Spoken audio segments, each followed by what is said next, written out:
Les outils métiers du CTA Codis sont la téléphonie, les outils informatiques et les outils de radiotransmission. En conséquence, déménager un CTA Codis, il va falloir déménager aussi leurs outils métiers. Donc le GESIC est un des interlocuteurs privilégiés dans ce cadre-là. Donc il faut qu'on leur ramène à la fois la téléphonie, donc avec le nouveau système de téléphonie qui a été installé sur la plateforme 15-18-112, les outils informatiques qui vont leur permettre de suivre et de gérer les interventions et les réceptions des appels sur le 18, et aussi les outils de radiotransmission qui vont leur permettre de suivre les interventions sur le terrain.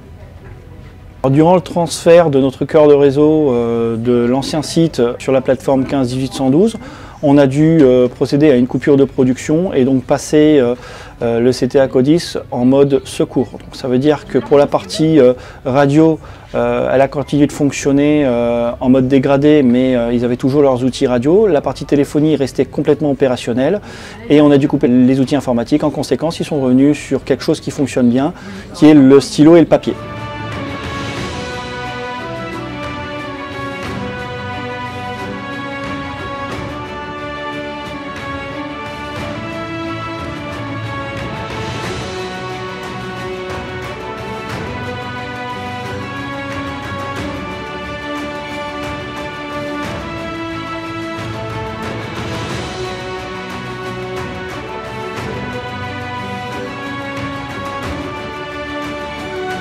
Le déplacement du cœur de réseau relève d'un caractère sensible car nous avons sur l'infrastructure serveur les logiciels qui tournent autant pour le côté administratif que pour le côté opérationnel.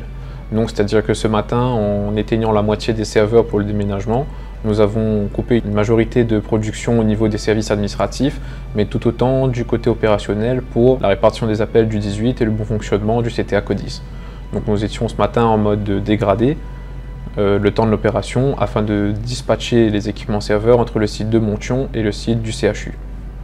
Ce nouveau site va nous permettre d'améliorer notre plan de reprise d'activité, c'est-à-dire que nous avons un site à Montion et maintenant un nouveau site au CHU qui va nous permettre de diviser en deux notre infrastructure serveur pour avoir plus de résilience. C'est-à-dire que si nous avons une coupure électrique ou d'un lien réseau entre les deux sites, nous pouvons continuer de fonctionner sur l'autre site en autonomie. Concernant le déplacement du cœur de réseau, nous n'avons pas eu de difficultés particulières car nous avons bien préparé en amont et compartimenté les étapes à faire avec notre fournisseur et nos équipes. Donc nous étions coordonnés sur le transport, le démontage avec un rétro-planning qui du coup a été respecté.